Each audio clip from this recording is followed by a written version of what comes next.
আমরা অনেকেই 5 ওয়াক্ত নামাজ আদায় করি, কিন্তু কেবল নামাজ পড়লেই জান্নাত নিশ্চিত হয় না যদি আমল, চরিত্র এবং আচার আচরণ সঠিক না থাকে। ইসলাম কেবল ইবাদতের ধর্ম নয়, এটি একটি পূর্ণাঙ্গ জীবন ব্যবস্থা।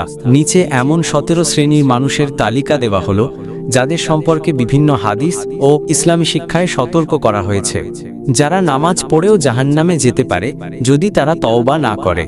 সেই 17 শ্রেণী যারা নামাজ পড়েও জাহান্নামে যেতে পারে। নম্বর 1, যে ব্যক্তি হারাম খাদ্য গ্রহণ করে।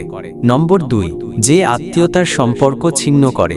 নম্বর 3, যে প্রতিবেশীকে কষ্ট দেয়। নম্বর 4, যে মা বাবার অবাধ্য সন্তান। নম্বর 5, যে ব্যক্তি উগ্র মেজাজি এবং রাগের দ্বারা অন্যকে কষ্ট দেয়। নম্বর 6, যে রাষ্ট্রপ্রধান বা শাসক জনগণকে প্রতারণা করে ও জুলুম করে। নম্বর 7, যে অন্যের সম্পদ অন্যায়ভাবে আত্মসাৎ করে। নম্বর 8, যে উপকার করে তারপর খোঁটা দেয়। নম্বর 9, যে ব্যক্তি চগলখোর মানুষের মাঝে ফিতনা ছড়ায়।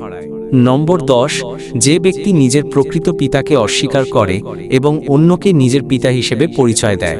নম্বর 11, যে অহংকার করে ও নিজেকে শ্রেষ্ঠ মনে করে। নম্বর 12, যে রাসূল মুহাম্মদ সাল্লাল্লাহু আলাইহি ওয়াসাল্লামকে মান্য করে না। নম্বর 13, যে নারী অকারণে তালাক চায়। নম্বর 14, যে দুনিয়াবি উদ্দেশ্যে দ্বীনি ইলম অর্জন করে। নম্বর 15, যে ব্যক্তি দাড়ি বা চুলে সম্পূর্ণ কালো রং ব্যবহার করে। নম্বর 16, যে নামাজ পড়ে শুধুমাত্র লোক দেখানোর জন্য। নম্বর 17, যে অভিভাবক ওয়ারিশকে তার প্রাপ্য হক থেকে বঞ্চিত করে। হে আল্লাহ, আমাদের এই 17 শ্রেণীর গুনাহ থেকে হেফাজত করো।